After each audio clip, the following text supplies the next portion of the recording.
ఈరోజు తిరుపతిలో జరిగిన ఈ ఘటన రాష్ట్ర చరిత్రలో ఎప్పుడూ కూడా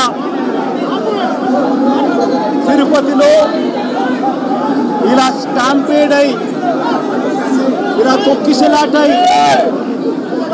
తిరుపతిలో మనుషులు చనిపోయిన పరిస్థితులు ఘటన గతంలో ఎప్పుడూ కూడా జరగలేదు. గతంలో ఎప్పుడూ కూడా మనం చూడలేదు.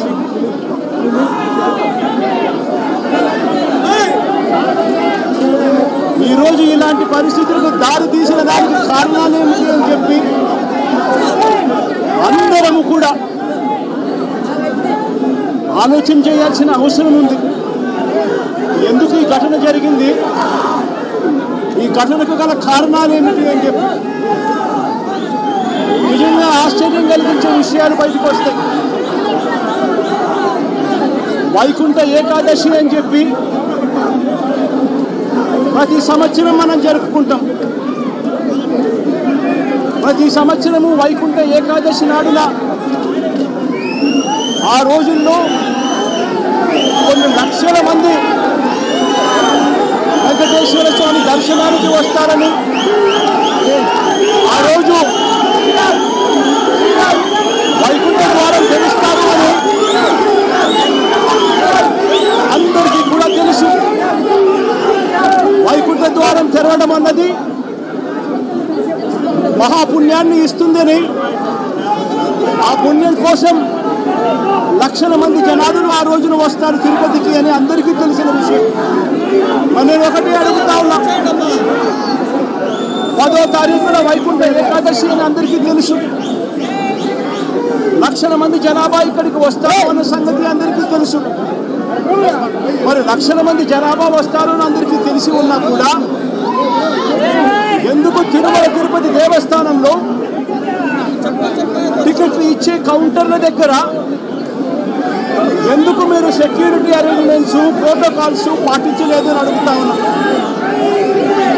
కారణం ఏమిటి అంటే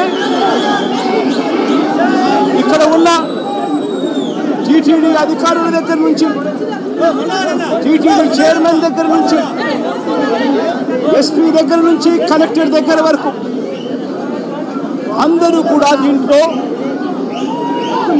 భాగస్వాములే. చంద్రబాబు నాయుడు గారికి తెలుసు 10వ తారీఖున వైకుంఠ ఏకాదశి అని చెప్పి ఆయన ప్రోగ్రాం కుప్పంలో పెట్టుకుంటాడు. 6వ తారీఖు, 7వ తారీఖు, 8వ తారీఖు పొద్దున 8వ తారీఖు దాకా తను ఇక్కడే ఉంటాడు. తాను కుప్పంలో ఉన్నాడు అని చెప్పి మొత్తం పోలీస్ డిపార్ట్మెంటు, ఈ జిల్లానే కాకుండా తిరుపతి జిల్లాకు సంబంధించిన పోలీసులు అందరూ కూడా చంద్రబాబు నాయుడు గారిని ప్రసన్నం చేసుకునే దానికోసం కుప్పంకు పోతారు. 6వ తారీఖు, 7వ తారీఖు, 8వ తారీఖు మధ్యాహ్నం దాకా చంద్రబాబు నాయుడు గారు ఇక్కడే ఉంటారు. చంద్రబాబు నాయుడు గారు మధ్యాహ్నం 8వ తారీఖు మధ్యాహ్నం తారీఖు నుంచి బయలుదేరిపోతాడు. 8వ తారీఖు రాత్రి 8:30 గంటలకు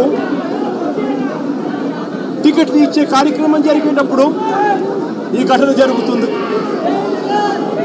నిజంగా పోలీసులందరూ కూడా చేయాల్సింది ఏమిటి? ఇన్ని లక్షల మంది వస్తారు అని తెలిసినప్పుడు, చంద్రబాబు నాయుడు గారి పర్యటన కూడా అటువైపున ఉంది, కుప్పంలో ఉంది అని తెలిసినప్పుడు ప్రత్యామ్నాయ అరేంజ్మెంట్స్ చేసుకోవాల్సిన అవసరం ఉందా లేదా? కానీ ఎలాంటి ప్రత్యామ్నాయ అరేంజ్మెంట్స్ చేసుకోలేదు. అందరూ కూడా చంద్రబాబు నాయుడు గారి పర్యటనలో నిమగ్నమయ్యారు. 8వ తారీఖు మధ్యాహ్నం దాకా తను ఇక్కడే ఉంటాడు. 8వ తారీఖు రాత్రి